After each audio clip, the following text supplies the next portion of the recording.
Hi అందరికీ welcome to my YouTube channel. ఫైనల్గా నేను యూట్యూబ్ ఛానల్ స్టార్ట్ చేశాను. మంచి రెస్పాన్స్ వస్తుంది. Thank you so much. So మనం ఆల్రెడీ మాట్లాడుకున్నాం కదా యూత్ మొబిలిటీ వీసా గురించి, లైక్ నేను ఏ వీసా మీద వచ్చానో ఆ వీసా గురించి. సో ఫస్ట్ బేసిక్ నుంచి చెప్తాను. నార్మల్గా అసలు యూత్ మొబిలిటీ అంటే ఏంటి, దానికి క్రైటీరియా ఏంటి, అండ్ దానివల్ల మనకేంటి యూజెస్, అంతే. ఎక్కువ లెంత్ పెట్టేసుకోకూడదు, మనం షార్ట్కట్లో వెళ్ళిపోదాం. So first youth mobility visa అంటే చెప్తాను. ఫస్ట్ యూత్ మొబిలిటీ వీసా అంటే ఏంటంటే, సో ఎవరైతే 30 బిలో ఉంటారో వాళ్ళు దీనికి ఎలిజిబుల్ అనమాట. సో ఇది ఎలా ఉంటుందంటే, యూత్ మొబిలిటీ వీసా అనేది యూకే గవర్నమెంట్ మన ఇండియా గవర్నమెంట్కి ఎవ్రీ ఇయర్ 2 టైమ్స్ అనేది ఈ వీసాలు రిలీజ్ చేస్తుంది అనమాట. ఎన్ని వీసాలు రిలీజ్ చేస్తుందంటే 3000 వీసాలు అనమాట. ఫస్ట్ ఐటమ్ వచ్చేసి మనకి ఇది ఫిబ్రవరిలో ఉంటుంది, అండ్ సెకండ్ ఐటమ్ వచ్చేసి జూలైలో ఉంటుంది అనమాట. ఫిబ్రవరిలో వచ్చేసి 1500 అండ్ జూలైలో వచ్చేసి 1500, మొత్తం 3000 అనమాట. సో ఫస్ట్ ఐటెంలో ఏంటంటే కొన్ని లక్షల మంది అప్లై చేస్తారు, సెకండ్ ఐటెంలో కూడా కొన్ని లక్షల మంది అప్లై చేస్తారు. కానీ కొన్ని లక్షల మందిలో ఒక 1500 పీపుల్స్ని మాత్రమే సెలెక్ట్ చేస్తారు. సో అదే యూత్ మొబిలిటీ వీసా అనమాట. లక్కీ డ్రా అంటారు దీన్ని, సింపుల్గా చెప్పాలంటే. సో మీరు ఇప్పుడు ఒకసారి చూడండి ఎగ్జాంపుల్. సో మనం ఇప్పుడు షాపింగ్ మాల్కి వెళ్ళినప్పుడు ఒక పెద్ద బాక్స్లో లైక్ పేర్లన్నీ మడత పెట్టేసి వేసేస్తారు, ఇలా తిప్పేసి ఒకటి తీసేస్తారు పేపర్. సో అలా అనమాట. సో వీళ్ళు కూడా అంతే, ర్యాండమ్గా వాళ్ళకి ఇష్టమైనది, ఎవరైతే ఎలిజిబుల్ ఉంటారో వాళ్ళకి ఇష్టమైన వాళ్ళని ర్యాండమ్గా క్లిక్ చేస్తారు. దాంట్లో ఒక 100 నెంబర్స్ సెలెక్ట్ అవుతారు. ఆ 1500లో నేను ఒకదాన్ని ఉన్నాను. I'm happy for that. So మీరు కూడా ఉండాలని ఎవరో ఒకరు కోరుకుంటున్నాను ఈ వీడియో చూసేవాళ్ళు. సో అది యూత్ మొబిలిటీస్ అంటే అర్థమైంది కదా. ఫస్ట్ వచ్చేసి ఇది ఒక లక్కీ డ్రా అనమాట. కొన్ని లక్షల మందిలో ర్యాండమ్గా మనం క్లిక్ చేస్తారు. సో సెకండ్ పార్ట్కి వచ్చేసి దీనివల్ల మనకేంటి యూజ్, అండ్ మనం దీనికి ఎలిజిబిలిటీ ఏంటి. ఎలిజిబిలిటీ వచ్చేసి ఖచ్చితంగా మన ఏజ్ వచ్చేసి 30 బిలో ఉండాలి, అండ్ మీరు గ్రాడ్యుయేషన్ అయి ఉండాలి, పాస్పోర్ట్ మ్యాండేటరీగా ఉండాలన్నమాట. ఈ 3 థింగ్స్. పాస్పోర్ట్ ఉండాలి, ఖచ్చితంగా పాస్పోర్ట్ ఉండాలి. నెక్స్ట్ ఇది అయిపోయింది కదా.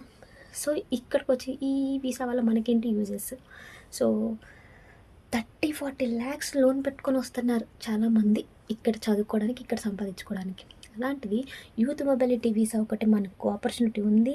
మనకి ఏజ్ ఎలిజిబిలిటీ ఉంటే మనం అప్లై చేసుకుంటే మనకి చాలా యూజ్ ఉంటుంది. 40 lakhs పెట్టే బదులు మనం 5 to 7 lakhs ఈజీగా అయిపోతుంది కదా. సో అది ఈ వీసాకున్న స్పెషాలిటీ. బట్ కంప్లీట్గా లక్ మీద డిపెండ్ అయి ఉంటుంది. సో ఈ వీసా వల్ల యూజ్ ఏంటి అంటే, మెయిన్గా ఇక్కడికి వచ్చిన తర్వాతకి మనం చాలా కొత్త విషయాలు నేర్చుకుంటాం. ఫస్ట్ థింగ్ వచ్చేసి ట్రావెల్ చేస్తాము, న్యూ ఎక్స్పీరియన్స్ వస్తుంది. ఇక్కడ ఉన్న కొత్త పీపుల్తో మనం మింగిల్ అవుతాము, స్కిల్స్ పెరుగుతాయి, ఇంగ్లీష్ ఇంప్రూవ్మెంట్ ఉంటుంది. ఇంకొకటి ట్రావెల్ కానీ ఎక్స్ప్లోర్ కానీ ఎవ్రీథింగ్ గుడ్. ఇక్కడ చాలా చాలా బాగుంటుంది ట్రావెలింగ్ కానీ ఏదైనా సరే, అదొక ఉంటుంది. ఇంకొకటి కంప్లీట్గా మనం ఇండిపెండెంట్గా ఉంటాం, ఒకళ్ళ మీద డిపెండ్. ఇప్పుడు ఇంటి దగ్గర ఉన్నాము అనుకో, పేరెంట్స్ మీద డిపెండ్ అవ్వడము, వాట్ ఎవర్ ఏదో ఒకటి ఉంటుంది మనకి. కానీ ఇక్కడ మనం బతకాలంటే మనమే పని చేసుకోవాలి. ఇంటి దగ్గర అంటే పేరెంట్స్ ఉంటారు కాబట్టి చూస్తారు, ఏదో ఒకటి అయిపోతుంది. కానీ ఇక్కడ అలా కాదు. ఇక్కడ ఎలా ఉంటుందంటే, కంప్లీట్గా నువ్వు నీ పని నువ్వే చేసుకొని, నువ్వే సంపాదించుకొని, నువ్వే తినాలి. అది కంప్లీట్గా ప్రాసెస్ అలా ఉంటుంది ఇక్కడ. సో అదే కదా యూత్ మొబిలిటీ వీసా అంటే అది.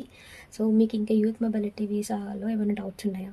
సో యూత్ మొబిలిటీ వీసాకి ఏం ఎగ్జామ్ అవసరం లేదు. మీకు అక్కడ ఇండియాలో ఉండి ఇక్కడ జాబ్ కొట్టాల్సినంత అవసరం లేదు. ఇక్కడికి వచ్చి మీరు జాబ్ ఎత్తుక్కోవచ్చు. అది ఏ జాబు ఏంటి అనేది నేను నెక్స్ట్ వీడియోలో పెడతాను. అది ఏ జాబ్ అయినా కావచ్చు, మీరు ఏ జాబ్ అయినా చేసుకోవచ్చు. ఇక్కడ మీరు ఎలిజిబుల్ ఉన్నారు, ఏదైనా ఫుల్ టైం చేసుకోవచ్చు అనమాట. సో నెక్స్ట్ వీడియోలో ఏమేం జాబ్స్ మనం చేయొచ్చు ఈ యూకేలో అనేది చెప్తాను. నార్మల్గా ఇది మనకి యూత్ మొబిలిటీ వీసా అంటే మొత్తానికి ఇదనమాట. సో ఇంకేమైనా డౌట్స్ ఉంటే కామెంట్ బాక్స్లో పెట్టండి, నేను ఖచ్చితంగా చూసి రిప్లై ఇస్తాను. ఇంకేమైనా ఉన్నాయా? ఇంకేం లేవు. సో నెక్స్ట్ వీడియోలో మీకు ఇంకా క్లియర్గా చెప్తాను ఎంత అవుతుంది అమౌంట్, ఏంటి, ఏమేమి ఫీజు కట్టాలి, ఏమేమి ఉంటుంది, ట్రావెలింగ్ ఎంత అవుతుంది అండ్ షాపింగ్ ఎంత అవుతుంది, ఇవన్నీ కూడా ఒకసారి మళ్ళీ ఇంకో వీడియోలో మీకు ఎక్స్ప్లెయిన్ చేస్తాను. ఎందుకంటే అన్ని వీడియోలు ఒకేసారి పెడితే మీకు అర్థం కాదు. సో 1 by 1 మనం చెప్పాను కదా 50 సిరీస్ చేద్దాం. 50 సిరీస్లో 50లో ఒక్కొక్కటి నేర్చుకుందాం. యూకే ఎక్స్పీరియన్స్, నాకు ఎక్స్పీరియన్స్ అయింది, మీకు ఎక్స్పీరియన్స్ అవుతుంది.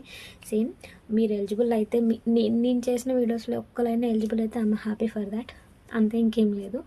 సో ఫుల్ వీడియో చూడండి, మంచిగా అప్లై చేయండి. పడ్డప్పుడు నేను అందరికి చెప్తాను, ఖచ్చితంగా అప్లై చేయండి. చాలా మీకైతే చాలా న్యూ ఎక్స్పీరియన్స్ వస్తుంది, చెప్తున్నాను కదా. కొంచెం ఉంటుంది, లోన్లీనెస్ ఉంటుంది, పేరెంట్స్ మిస్ అవుతానో ఉంటుంది, చాలా ఉంటుంది. బట్ చాలా అయితే నేర్చుకుంటాం అన్నమాట. ఏ పెద్దలు అంటారు కదా, ఎప్పుడో 60 ఏళ్ళకి పడాల్సిన కష్టాలన్నీ 25 ఏళ్ళకే పడతారని.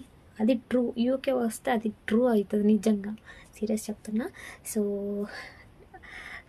వీడియో చూస్తున్నారు కదా, చూసిన వాళ్ళు ఏం చేయాలి, సబ్స్క్రైబ్ చేయండి. సో అంతకుమించి ఏం లేదు. సో ఇంకా మంచి మంచి విషయాలు నేర్చుకుందాం, చాలా మీతో పాటు నేను కూడా నేర్చుకుంటాను. అప్పటి వరకు థ్యాంక్ యూ, బాయ్.